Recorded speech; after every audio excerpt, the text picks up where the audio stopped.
Welcome to another video of acid bases and salts. तो अब तक का जो एसिड बेसिस वाला पार्ट था वो हम डिस्कस कर चुके थे और हम बात कर रहे थे पीएच की। और पीएच के हम देखने वाले थे एवरीडे लाइफ में क्या क्या कॉन्सिक्वेंसेस हमें देखने को मिलते हैं, और हम स्टडी करने वाले हैं जो हमारा बचा हुआ पोर्शन है सॉल्ट्स के बारे में कि कितने टाइप्स के सॉल्ट, कॉमन सॉल्ट और कितने टाइप्स के सॉल्ट हमें देखने को मिलते हैं। तो ये सभी हम पढ़ने वाले इस वीडियो में, इस लेक्चर में। तो मैं मीर शर्मा आप सभी का वेलकम करता हूं आपके अपने चैनल बंकिस्तान आपके मिनी स्कूल में। तो चलते हैं एक और बंक पर।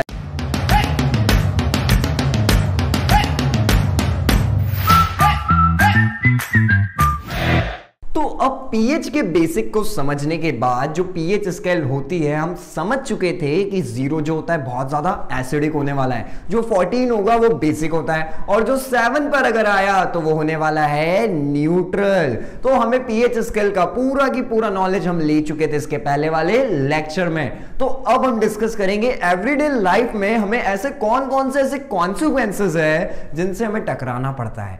अगर हम सॉइल की बात करें, जो आपके बैकयार्ड में या लॉन में या गार्डन में जो सॉइल है, उस सॉइल को एक एप्रोप्रिएट पीएच चाहिए होता है जिस पे वो काम करती है, यानी कि अपना ग्रोथ जो मेंटेन करके रखी हुई है उसका एक रिक्वायरमेंट होता है कि उस सॉइल का इतना पीएच होना चाहिए।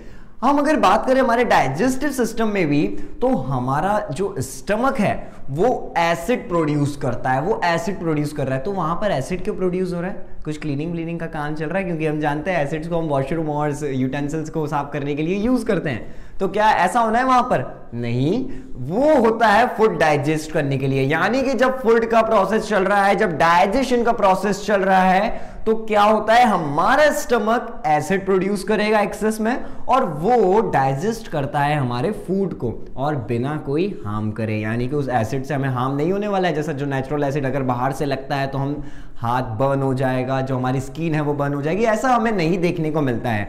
जो एसिड प्रोड्यूस कर रहा है हमारा स्टमक, वो हेल्प कर रहा है हमें हमारा खाना डाइजेस्ट करने में। बट अगर क्या होगा, ये एसिड थोड़ा सा ज्यादा होने लग जाए।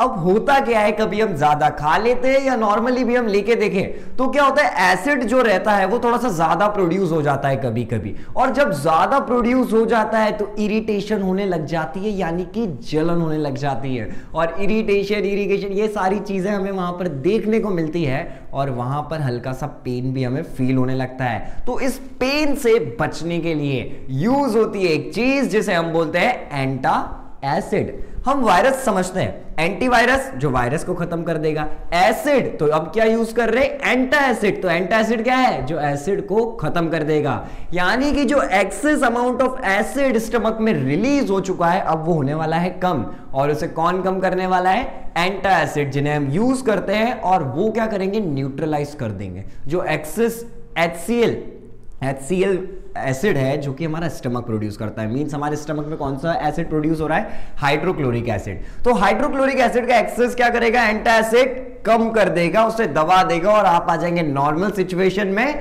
जो इरिटेशन थी वो भी खत्म, पेन जो हमारा पेट का दर्द है वो भी खत्म। अब आप हो गए हैं नेक्स्ट बार खाने के लिए रेडी। यानी कि हमने एक और देखा कि डाइजेस्टिव सिस्टम में पीएच का क्या रोल होता है। अब हम बात करेंगे टूथ डिके की, यानी कि हमारे दांतों में अगर पीएच 5.5 से कम हो जाता है तो यहां पर क्या होने लगा है, हम जानते हैं इधर क्या होने लगा है, एसिड का सीक्रेशन चालू हो गया है, और जो बैक्टीरिया हमारे माउथ में होते हैं वो रिलीज करते हैं एसिड। अब वो एसिड और ज्यादा बढ़ने लग जाता है, और यहां पर टूथ डिके जैसी चीज होने लग जाती है। ये पूरा की पूरा हिस्सा इनेमल होने लगता है, और धीरे धीरे हम उस डायरेक्शन में होते हैं जब कीड़े लगना, सड़न लगना, ये सब कॉमन हो जाता है। तो इसका सॉल्यूशन क्या है? सॉल्यूशन वही है जो बचपन से हम पढ़ते आ रहे हैं, ब्रश ट्वाइस। यानी कि जो टूथपेस्ट है हम उसे यूज इसलिए कर रहे हैं क्योंकि उसमें बेस है। जो हमारा टूथपेस्ट होता है वो बेस है, और जो हमारा माउथ है वो रिलीज कर रहा है वो एसिड है। तो एसिड क्या कर रहा है, एसिड रिलीज हो रहा है और बेस उसे खत्म कर रहा है, इसीलिए हम यूज करते हैं टूथपेस्ट। ओके, तो अब हम चलेंगे एक और चीज आगे। अब यहां पर क्या है, अभी तक तो हमने देख लिया स्टमक का प्रोटेक्शन, ये प्रोटेक्शन। अब यहां पर लिविंग थिंग्स भी यूज करे जाते हैं प्रोटेक्शन के लिए, यानी कि लिविंग थिंग्स जो एनिमल्स है ये सब यूज कर रहे हैं इस चीज को अपने प्रोटेक्शन के लिए। चलिए एक एग्जांपल लेके देखते हैं। क्या कभी आपको मधुमक्खी ने काटा है?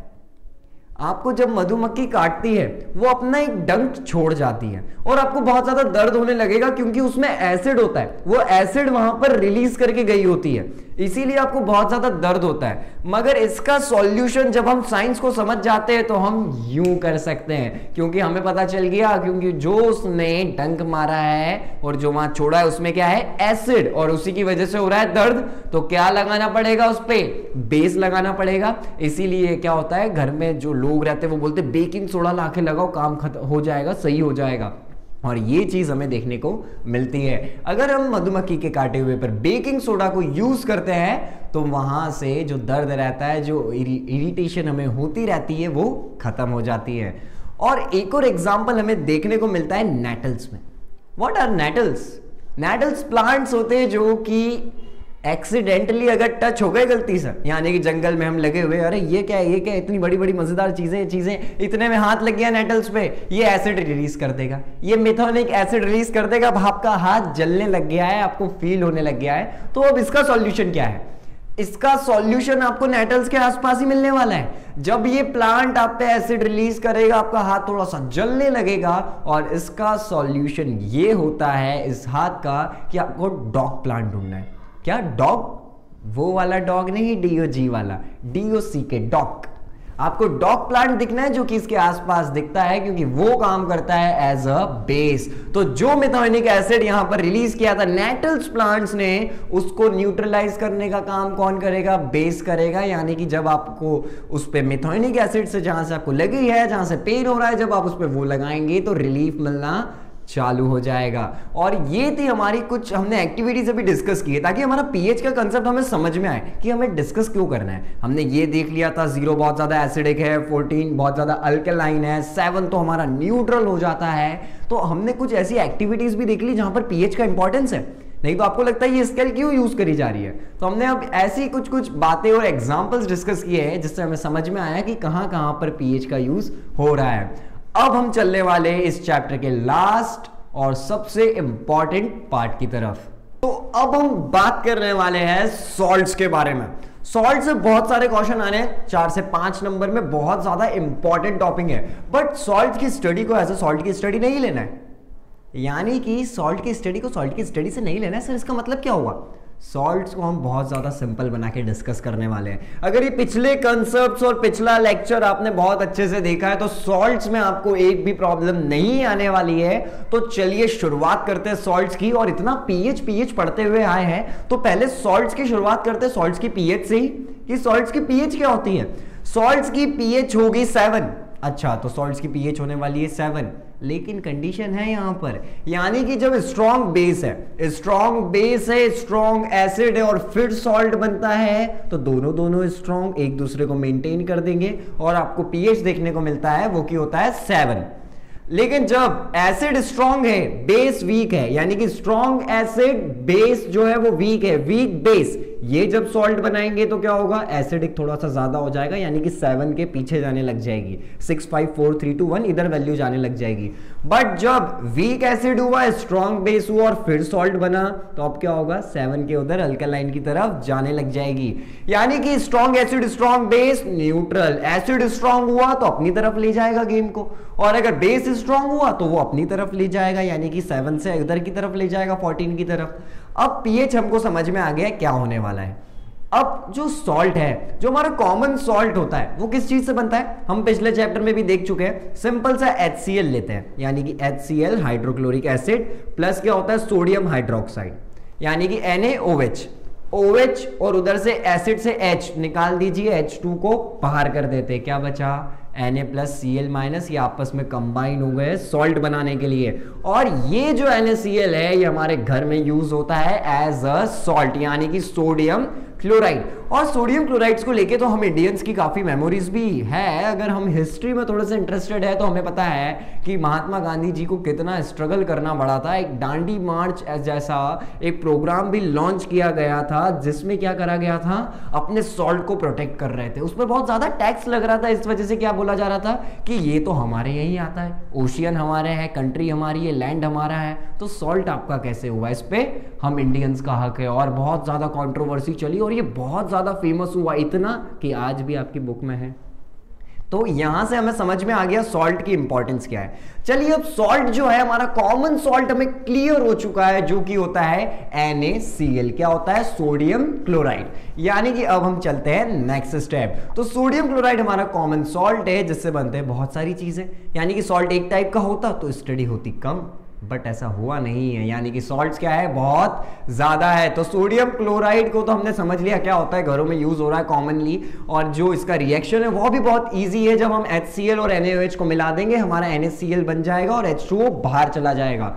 बट यहां पर और भी सॉल्ट्स हमें देखने को मिलने वाले हैं, जैसे कि sodium hydroxide, baking soda, bleaching powder, ये सब बनते हैं इसी कॉमन सॉल्ट से। यानी कि NaCl सबके लिए बहुत रॉ मटेरियल है। अपने आप में जो NaCl है वो रॉ मटेरियल है, ब्लीचिंग पाउडर, बेकिंग सोडा, इन सभी के लिए। और अब बढ़ते हैं इनकी स्टडी की तरफ और करते हैं डिस्कस इसके टाइप्स, क्या होगी उनकी प्रॉपर्टीज और क्या क्या उनके हैं यूजेस। और अभी तक हमें इसे एकदम फ्लुएंसी से पढ़ना है, अभी तक बर्डन हम पे कुछ आया नहीं है। तो फर्स्ट ऑफ ऑल हम बात करेंगे सोडियम हाइड्रोक्साइड के बारे में। जैसा कि हमने कहा था जो हमारा NaCl होता है वो रॉ मटेरियल की तरह काम कर रहा है बहुत सारे सॉल्ट्स के लिए। तो अभी हम किसको लेने वाले, NaCl को ही लेंगे, जिसके हम बहुत अच्छे से फैमिलियर हो चुके हैं, जिसे समझ चुके हैं। यानी कि हमारा सोडियम क्लोराइड NaCl। और उसमें फर्स्ट हम डिस्कस कर रहे हैं सोडियम हाइड्रोक्साइड, जो कि क्या होता है NaOH।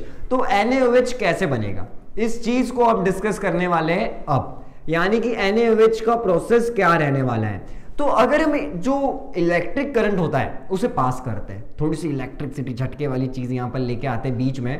जो इलेक्ट्रिक करंट जब हम पास करेंगे एक्वस सॉल्यूशन से NaCl के, जिसको कि ब्राइन बोलते हैं, यानी कि क्या कर रहे हैं, इलेक्ट्रिक करंट को पास कर रहे हैं किससे, एक्वस सॉल्यूशन NaCl का, जिसे ब्राइन भी बोला जाता है। तो जब हम उससे इलेक्ट्रिक करंट पास करते हैं तो वो डीकंपोज हो जाएगा। क्या हो जाएगा, सोडियम क्लोराइड जो कि एक्वस फॉर्म में, जिसे हम ब्राइन बोल रहे हैं, जब इलेक्ट्रिक करंट पास हुआ डीकंपोज हो जाएगा। क्या देने के लिए, सोडियम हाइड्रोक्साइड देने के लिए। और वो हमें वहां से दे देगा NaOH। और इस प्रोसेस को क्या बोलते हैं आपको पता है, क्लोर एल्कली प्रोसेस।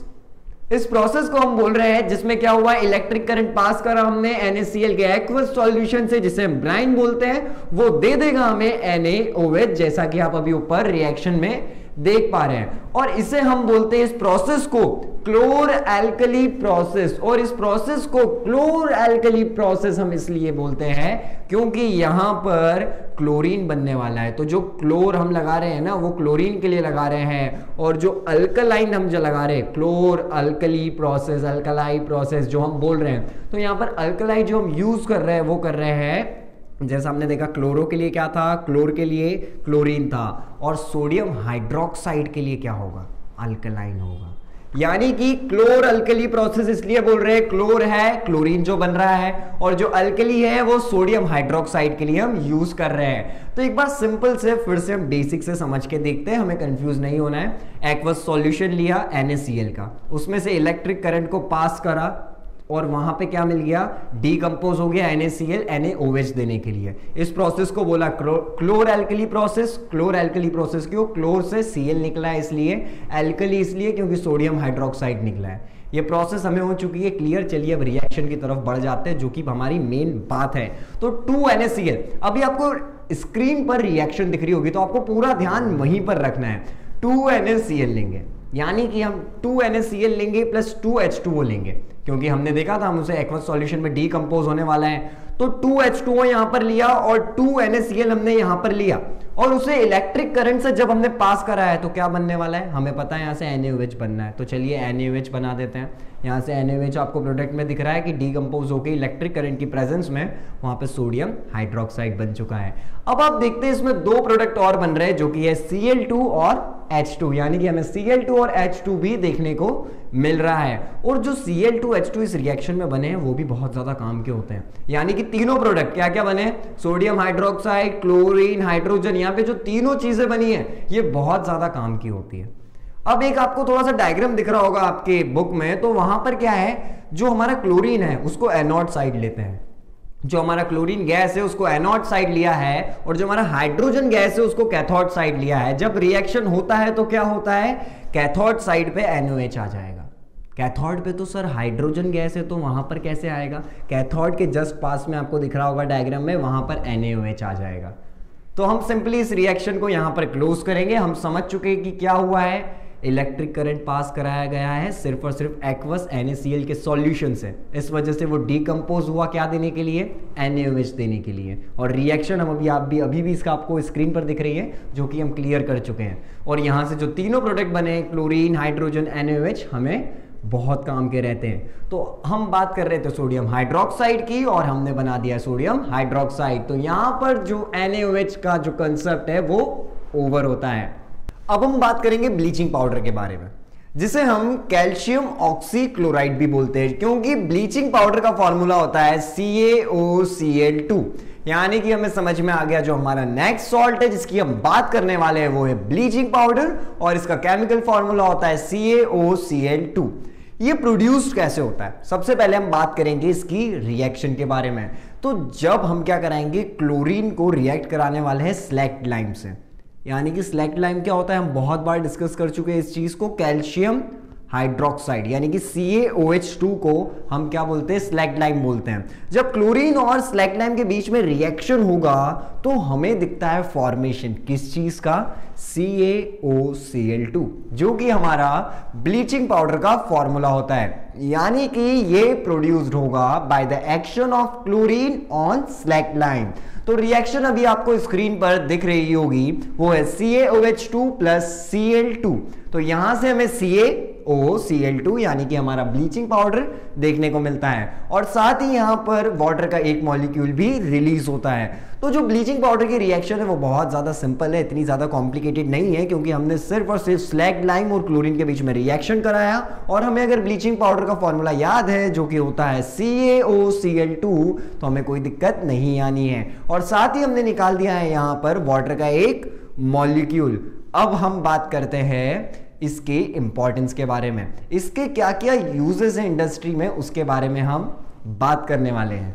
तो पहला जो इसका यूज हमको देखने को मिलता है वो होता है use for bleaching cotton and linen, यानी कि ये ब्लीचिंग करने में यूज हो रहा है कॉटन और लाइनेन को टेक्सटाइल इंडस्ट्री में। कहां पर, टेक्सटाइल इंडस्ट्री में ये ब्लीचिंग के लिए यूज होता है, कॉटन को ब्लीच करने के लिए, और लाइनिन को ब्लीच करने के लिए यूज होता है टेक्सटाइल इंडस्ट्री में। तो ये हमने देखा पहला यूज। अब हम चलते हैं दूसरे की तरफ।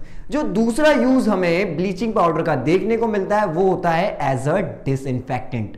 डिसइंफेक्टेंट के रूप में ये कैसे काम करता है, ये वाटर के लिए डिसइंफेक्टेंट का काम कर रहा है, ये उसमें से जर्म्स निकालने के लिए काम आता है। इसलिए हम यहां पर क्या कर रहे हैं, एक और यूज इसका एज अ डिसइंफेक्टेंट यूज कर रहे होते हैं। और जो थर्ड और इसका लास्ट यूज हमें यहां पर देखने को मिलने वाला है वो होता है, ये यूज होता है एज अ ऑक्सीडाइजिंग एजेंट बहुत सारी केमिकल प्रॉपर्टीज में।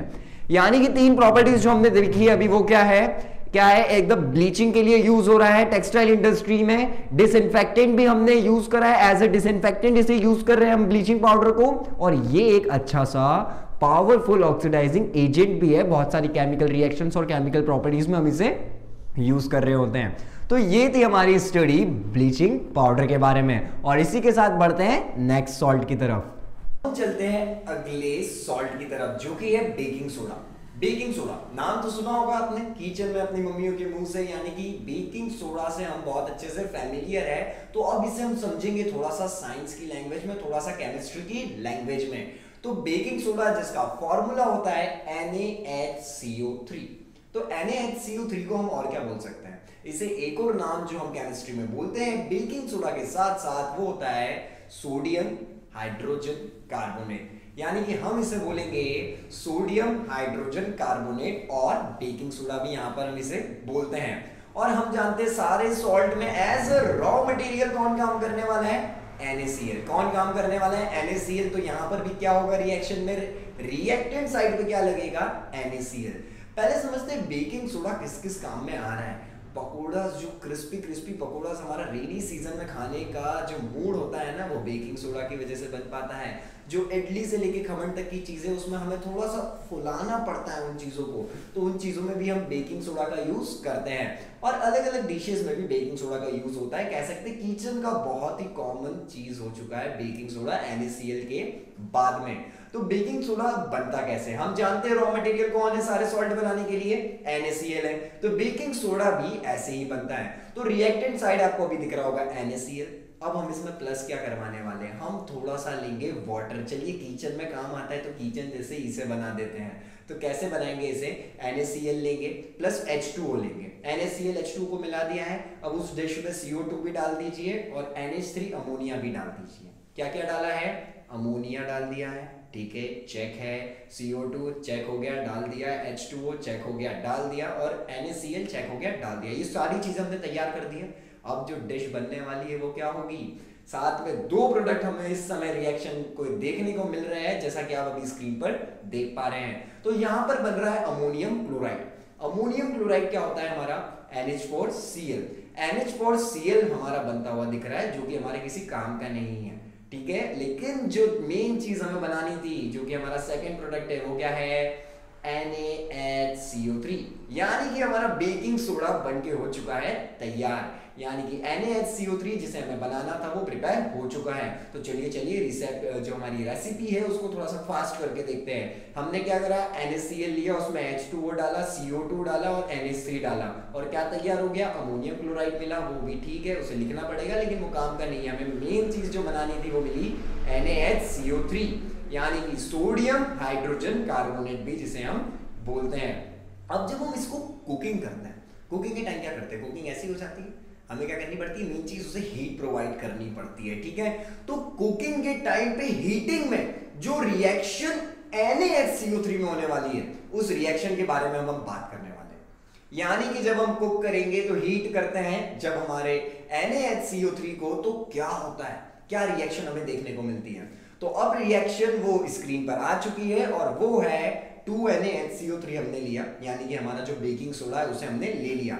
अब जब हम उसे हीट करेंगे, क्या कर रहे हैं, हीट कर रहे हैं, तो क्या बन रहा है, एक तो H2O बना, यानी कि जो वाटर था मॉलिक्यूल हल्का सा लिक्विड छोड़ दिया, प्लस CO2 गैस यहां पर निकलती है, CO2 गैस निकली, और यहां पर बनता है Na2CO3, यानी कि H2O, CO2 और Na2CO3 बन रहा है यहां पर, जैसा कि हम प्रोडक्ट में देख पा रहे हैं जब हम हमारे बेकिंग पाउडर को हीट करते हैं। तो अब यूजेस हम देखेंगे बेकिंग पाउडर के, यानी कि बेकिंग पाउडर के क्या क्या यूजेस है जो हमको देखने को मिलते हैं। और इसके यूजेस, क्योंकि ये एक ऐसी चीज है जो हम किचन में देखते हैं, तो इसके यूजेस भी वही सब है जो हमें फैमिलियर है। मतलब हमने रिएक्शन पहली बार पढ़ रहे होंगे, बट हमें पता होता है कि ये चीज, हाँ लिटरली ये चीज होती है, हमने देखी है, हमने ऐसा चीज हमें देखने को फील होता है। तो अब क्या होता है, पहले रहती है for making of baking powder, और इसमें मिक्सचर भी होता है टैट्रिक एसिड का। टैट्रिक एसिड एक ऐसा वर्ड है जो आपने घर में भी सुना होगा अपनी मम्मियों के मुंह से।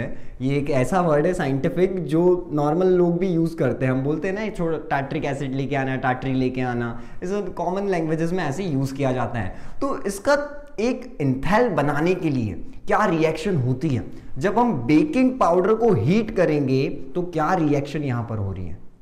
तो यहां पर हम एक चीज देखने को मिलती है, NaHCO3 प्लस H+ होगा, यानी कि H+ आयन से हम बहुत अच्छे से वाकिफ हो चुके हैं। तो NaHCO3 प्लस H+ जब होगा तो रिएक्शन में प्रोडक्ट साइड में आपको दिख रहा होगा CO2 प्लस H2O। तो CO2 प्लस H2O यहां पर निकला है, और यहां पर निकलेगा सोडियम सॉल्ट ऑफ एसिड। चलिए फिर से, थोड़ा सा समझ नहीं आया, फिर से एक रिकैप लेते हैं। NaHCO3 प्लस H+ आपको दिख रहा है, उसके बाद क्या हुआ, H2O बना, CO2 बना, और सोडियम सॉल्ट ऑफ एसिड अलग निकला, जो कि अलग से लिखा हुआ दिख रहा है, उसका हमने फॉर्मूला नहीं लिखा है। अब जो CO2 बना है ना, उसी की वजह से बेकिंग पाउडर को आप यूज़ कर रहे हो। तो अब आपके दिमाग में हो रहा है मतलब सर हमें CO2 निकालना रहता है क्या बेकिंग पाउडर से? निकालना नहीं रहता है, बट जो वो CO2 निकलता है ना, तो उसकी वजह से जो होता है, इसलिए आप यूज़ करते हो बेकिंग पाउडर को। जो आपकी ब्रेड्स है, जो आपकी जितनी भी चीज़ें जिसमें आप बेकिंग पाउडर डाल रहे हो, जो CO2 रिलीज होता है ना, उसी की वजह से वो चीज़ें सॉफ्ट और स्पॉन्गी यानी कि थोड़ी सी फुल जाती है और बहुत ज़्यादा सॉफ्ट बन जाती हैं। और वही तो हम लोग चाहते हैं कि हमारी ब्रेड सॉफ्ट रहे और थोड़ी सी फुल जाए और बहुत ज़्यादा सॉफ्ट रहे। और ये चीज़ हमें करके दे रहा है बेकिंग पाउडर, जैसा कि हम अभी रिएक्शन में देख चुके हैं। और ये क्यों होता था आज हमें पता चल गया कि CO2 रिलीज होता है, और वही CO2 से क्या बना रहा है, सॉफ्ट बना देता है और थोड़ा सा फुला फुला सा बना देता है। अब हम बात करते हैं अगली चीज़ की। अगली चीज़ यहाँ पर क्या है, हम जानते हैं हमारा स्टमक, हम डिस्कस कर चुके कि क्या करता है, एक्सेस एसिड प्रोड्यूस करता है। तो जो हमारा NaHCO3 है, यानी कि जो हमारा बेकिंग पाउडर है, उसको हम एज ए एंटा एसिड भी यूज कर सकते हैं। यानी कि एंटा एसिड, जब एसिड बहुत ज्यादा बढ़ गया हो, एसिड कौन सा प्रोड्यूस करता है हमारा स्टमक, HCl यानी कि हाइड्रोक्लोरिक एसिड। तो जब वो पेट में बढ़ चुका हो, स्टमक में बढ़ चुका हो, तो हम NaHCO3 को भी काम में ले सकते हैं। यानी कि NaHCO3 जब HCl के साथ रिएक्शन करता है तो होता क्या है, यहां पर क्या होता है, NaCl बन जाएगा, H2O बन जाएगा, CO2 बन जाएगा। CO2 हम रिलीज कर सकते हैं, वाटर से हमारी बॉडी को कोई नुकसान नहीं है। NaCl तो हमारे लिए बहुत अच्छा विटामिन होता है, तो यहाँ पर इससे भी हमें कोई नुकसान नहीं है। अब ये विटामिन नहीं होता है, ये एक एसेंशियल चीज़ होती है जो हमें चाहिए होती है। नहीं तो आप सोच रहे हो कि इसमें विटामिन ए होता है, बी होता है, कौन सा होता है।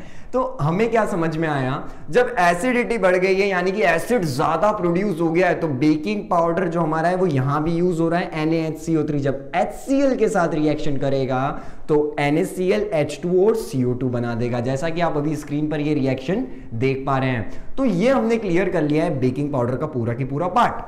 हमने इसका कैसे बनता है ये देखा, इसकी इंपॉर्टेंस भी देख ली, जिससे हम बहुत ज़्यादा अच्छे से फैमिलियर थे, और इसके बहुत सारे यूजेस भी हमने अभी देखे। गर्मियों में क्या होता है, दूध को अगर खुला छोड़ दिया जाए तो वो क्या प्रोड्यूस करता है, लैक्टिक एसिड। उससे मिल के हो जाता है खट्टा, जिसे हम बोलते हैं दूध फट चुका है।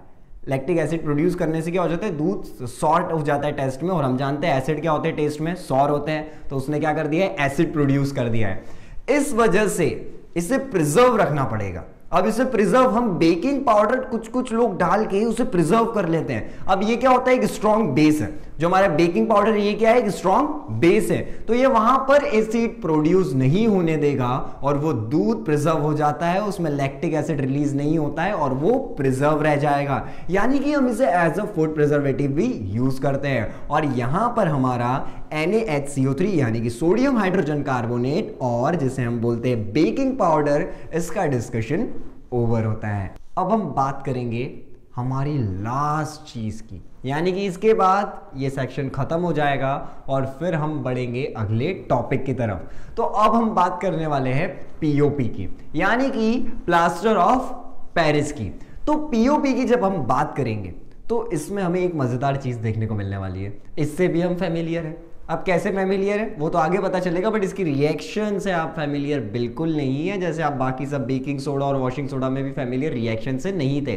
क्योंकि अब हम इन्हें केमिस्ट्री के बेसिक पर पढ़ रहे हैं, तो रिएक्शन हमें देखना है कि ये कैसे बनते हैं। ये होता है जिप्सम नाम की एक चीज होती है, उसे जब हम हीट करेंगे तो हमें POP मिलेगा। यानी कि प्लास्टर ऑफ पेरिस हमें कब मिलेगा, जब हम जिप्सम को हीटिंग करते हैं। जिप्सम क्या होता है, CaSO4 2H2O, यानी कि जो जिप्सम हमारा है जो कि होता है CaSO4 प्लस 2H2O, तो इससे हमें कैसे निकालना है, इसे हीट करना है। बट एक पॉइंट जो आपको यहां पर याद रखना है, इसे हम हीट करेंगे 373 केल्विन पर। मीन CaSO4 2H2O जो हमारा जिप्सम है, जब हम उसे हीट करेंगे 373 केल्विन पर हमारे साथ में, तो फिर क्या निकल के आने वाला है, POP, जिसकी हम बात कर रहे हैं, प्लास्टर ऑफ पेरिस, हमें मिल जाएगा। तो इस रिएक्शन में हमको बस ये याद रखना है कि 373 केल्विन अगर आपने लिख दिया टेम्परेचर, तो टीचर को लगेगा नहीं बहुत अच्छे से स्टडी करके आया है। तो ये आपको याद रखना है, 373 केल्विन इसे हीट करना है तो ही हमें POP मिलेगा। अब आपको रिएक्शन दिख रही होगी CaSO4 प्लस 2H2O जब हम कर रहे हैं, और यहां पर प्लस नहीं है क्योंकि CaSO4 2H2O एक ही पार्ट है, यानी कि इसमें कोई और रिएक्टेंट नहीं आएगा सर। बिल्कुल नहीं आएगा, क्योंकि हमें क्या करना है, सिंपली जो हमारा जिप्सम है यानी कि CaSO4 2H2 है उसे हीट करा देना है। तो CaSO4 2H2O जो हमारा जिप्सम है उसे हम हीट करवाएंगे 373 केल्विन पर, और आपको यहां पर मिल गया है आपका प्रोडक्ट, जो कि क्या था, प्लास्टर ऑफ पेरिस यहां पर हमें बनाना था। तो प्लास्टर ऑफ पेरिस यानी कि CaSO4 आपको दिख रहा होगा, प्लस हाफ H2O है, प्लस 1.5 H2O यहां पर हमें मिलता है। इस रिएक्शन थोड़ी सी ज्यादा कॉम्प्लेक्स हो तो इसमें हमें घुसना नहीं है, क्योंकि कुछ चीजें याद करके भी काम हो सकता है। सिंपली याद रख लीजिए, CaSO4 लिखना है, हाफ H2O लगाना है, फिर 1.5 H2O लगाना है, प्लास्टर ऑफ पेरिस का फॉर्मूला बन जाएगा। अब इसके मैकेनिज्म में अगर हम घुसना चाहे तो घुस सकते हैं, बट वहां से थोड़ी सी दिक्कतें बढ़ जाएगी, तो हम उससे ज्यादा डिस्कस नहीं करेंगे और इसे इतना ही समझ लेंगे कि इसका ये फॉर्मूला होता है जो कि हम याद रख लेंगे, क्योंकि कभी कभी हमसे डायरेक्टली भी पूछा जा सकता है कि POP का फॉर्मूला क्या है। तो हम वहां पर क्या करेंगे, रिएक्शन तो नहीं कर सकते, तो हम अगर इसे याद ही रख लेंगे तो हमारे दोनों काम हो जाएंगे, हम डायरेक्टली बता भी पाएंगे और रिएक्शन भी कर देंगे, क्योंकि जिप्सम का फॉर्मूला इतना ज्यादा कॉम्प्लेक्स नहीं है, जो कि होता है CaSO4 2H2O। अब जो POP है ना वो व्हाइट पाउडर है, यानी कि ये एक ऐसा व्हाइट पाउडर है जिसे अगर आप हीट नहीं करेंगे, इस बार हम इसे वाटर ऐड करेंगे, यानी कि जब हम इसे वाटर के साथ मिक्स करेंगे तो एक हार्ड सॉलिड मास बन जाएगा। क्या बनने वाला है, हार्ड सॉलिड मास, यानी कि जो हमारा प्लास्टर ऑफ पेरिस है जो कि व्हाइट पाउडर जैसा होता है, जब हम इसे वाटर के साथ मिक्स करते हैं तो ये हार्ड बन चुका है। क्या बन चुका है, हार्ड बन चुका है एकदम। और इसकी रिएक्शन अभी आपको स्क्रीन पर दिख रही होगी कि ये वापस से जिप्सम ही बन गया है, CaSO4 प्लस H2O हो गया है। लेकिन यहां पर हमने क्या करा था, इसे वाटर के साथ मिक्स कर दिया था, इस वजह से इसमें एक क्वालिटी जो यहां पर आई है, जो मेन है इस पॉइंट में, कि वो हार्ड सॉलिड मास बन जाता है। अब ये मेन क्यों है, क्योंकि इसके यूजेस पूरे की पूरे इस पे ही है। हम इसे यूज करते हैं, डॉक्टर यूज करते हैं फ्रैक्चर में, जो ऐसा हाथ बांध के आते हैं, वो जो फ्रैक्चर्ड होता है ना, वो POP का बना होता है। क्या होता है, फ्रैक्चर में ज्वाइन कर देता है बोन्स को। जितने भी लोगों को फ्रैक्चर होता है वो ऐसे घूमते हैं, वो क्या होता है, POP का बना होता है। थोड़े दिन में हम देखते हैं ऐसा हार्ड हो गया है, वो क्या करने वाला है, जो जॉइंट्स है उनको वापस से ज्वाइन कर देगा, जो कि फ्रैक्चर यानी कि थोड़ी सी ऐसी हो चुकी होती है। अब यहाँ पर ये डेकोरेटिव में भी यूज होता है। आप देखते हैं बहुत सारे घर में POP लगा हुआ है, कि हम पूछते हैं ना, अरे बड़ा अच्छा लग रहा है, POP लगा के रखा है आप लोगों ने। आजकल सिंपल दीवारों की जगह ऊपर छत पर ये भी नया ट्रेडिशनल चल रहा है, नया फैशन चल रहा है, हमें POP बहुत सारे घरों में देखने को मिलता है। तो POP की हमें सिंपल सी रिएक्शन याद रखनी है, और ये याद रखना है जब इसे वाटर के साथ मिलाएंगे तो क्या होगा, हार्ड सॉलिड मास बन जाएगा। और इसके दो यूजेस हमेशा जो कॉमन है, हमेशा हमारे दिमाग में फिट रहना चाहिए, और इसकी मेकिंग में हमें याद रखना है, इसे टेम्परेचर जो रिक्वायर्ड है वो होता है 373 केल्विन। तो POP के डिस्कशन के बाद, प्लास्टर ऑफ पेरिस के डिस्कशन के बाद, हम चलने वाले हैं इस चैप्टर के लास्ट और सबसे छोटे टॉपिक पे। और यहां पर एक खुशखबरी ये है कि ये लास्ट टॉपिक तो है ही है, सबसे छोटा भी है, और ये स्कोरिंग भी है। यानी कि अगर यहां से क्वेश्चन आया तो अभी हम जितना डिस्क्रिप्शन यहां पर देने वाले विद एग्जांपल्स, इसमें सारी चीजें हम कवर कर लेंगे। तो क्या इतना छोटा सा हमने डेफिनेशन भी दे देंगे, इसके एग्जांपल्स भी दे देंगे, तो वो सफिशिएंट होता है। यानी कि अगर यहां से क्वेश्चन बाय चांस आता है what is water of crystallization, तो हम वहां पर बता सकते हैं। तो चलिए बिना टाइम वेस्ट किए, बिना देर किए शुरू करते हैं हमारा last topic, water of crystallization. अब जो कुछ सॉल्ट होते हैं ना, वो कैसे दिखते हैं कि ये ड्राई है, यानी कि एनहाइड्रस है, यानी कि कुछ ऐसे क्रिस्टल्स होते हैं जो अपीयर्ड होते हैं कि वो ड्राई है और एनहाइड्रस है, बट एक्चुअली उनमें कुछ वाटर मॉलिक्यूल्स अटैच होते हैं। यानी कि वहां पर वो दिख तो ड्राई रहे, यानी कि एनहाइड्रस से दिख रहे कि ये ड्राई है, इनमें कुछ नहीं है, बट एक्चुअली उनमें क्या होते हैं, कुछ वाटर मॉलिक्यूल्स अटैच्ड होते हैं। और उसी को क्या बोलेंगे, वाटर तो अटैच्ड है, किस में अटैच्ड है, क्रिस्टल्स में अटैच्ड है, तो वाटर ऑफ क्रिस्टलाइजेशन उसका नाम पड़ जाता है यहां से। और ऐसे सॉल्ट्स को हम हाइड्रेटेड सॉल्ट्स भी बोलते हैं। यानी कि क्या हुआ, जो ड्राई दिख रहे थे क्रिस्टल्स, जो एनहाइड्रस दिख रहे थे कि ये तो ड्राई है, उनमें कुछ वाटर मॉलिक्यूल्स अटैच्ड होते हैं, और उन सॉल्ट्स को हम क्या बोलेंगे, हाइड्रेटेड सॉल्ट्स। और इस वाटर को हम क्या बोलेंगे, वाटर ऑफ क्रिस्टलाइजेशन। तो यहां से हमें समझ में आ गया वाटर ऑफ क्रिस्टलाइजेशन क्या होता है। अब इसके कुछ एग्जांपल्स देखते हैं। अभी हमने जो डिस्कस किया था जिप्सम, यानी कि प्लास्टर ऑफ पेरिस में हम जो जिप्सम डिस्कस करके आए हैं, उसका फॉर्मूला क्या होता है, CaSO4 2H2O। यहां पे क्या है, CaSO4 के साथ क्या है, दो मॉलिक्यूल्स वाटर के अटैच्ड है स्मॉल अमाउंट में। क्या है ये, हाइड्रेटेड हो गया, और वाटर ऑफ क्रिस्टलाइजेशन देखने को यहां पर मिल गया। अब एक और एग्जांपल होता है CuSO4। CuSO4 के साथ में 5H2O यानी कि 5 वाटर के मॉलिक्यूल्स लगे होते हैं, जैसा कि आप बुक में भी ये एग्जांपल्स देख पाएंगे। तो CuSO4 5H2O लिंक होते हैं, यानी कि यहां पर 5 वाटर के मॉलिक्यूल्स इससे लिंक्ड हैं। और हमने यही तो पढ़ा कि सॉल्ट्स के साथ, क्रिस्टल्स के साथ दिखेंगे ड्राई, बट एक्चुअली में क्या होता है, कुछ वाटर मॉलिक्यूल्स अटैच्ड होते हैं और वही क्या कहलाता है, वाटर ऑफ क्रिस्टलाइजेशन। यानी कि ऐसे सॉल्ट्स जो दिखेंगे ड्राई बट उनमें अटैच्ड होंगे वाटर मॉलिक्यूल्स जो कि नहीं दिखते हैं, उन्हें हम क्या बोलते हैं, वाटर ऑफ क्रिस्टलाइजेशन। और ऐसे सॉल्ट्स को बोलते हैं हाइड्रेटेड सॉल्ट्स। तो ये टॉपिक यहाँ पर ओवर होता है इन 2 एग्जाम्पल्स के साथ। हमने बहुत अच्छे से कवर कर लिया वाटर ऑफ क्रिस्टलाइजेशन क्या होता है। तो इसी के साथ हमने इस चैप्टर के सारे टॉपिक डिस्कस कर लिए हैं और सारी इंपॉर्टेंट और बेसिक चीजें हमारे दिमाग में फिट कर ली है विद रिएक्शन और विद एग्जांपल्स। तो ये chapter acid, bases and salts यहां पर होता है ओवर। तो इसी के साथ मैं मिहिर शर्मा आप सभी से विदा लेता हूं। वीडियो पसंद आए तो लाइक करें और सब्सक्राइब करें और बन जाइए आज ही बंकिस्तान फैमिली का हिस्सा।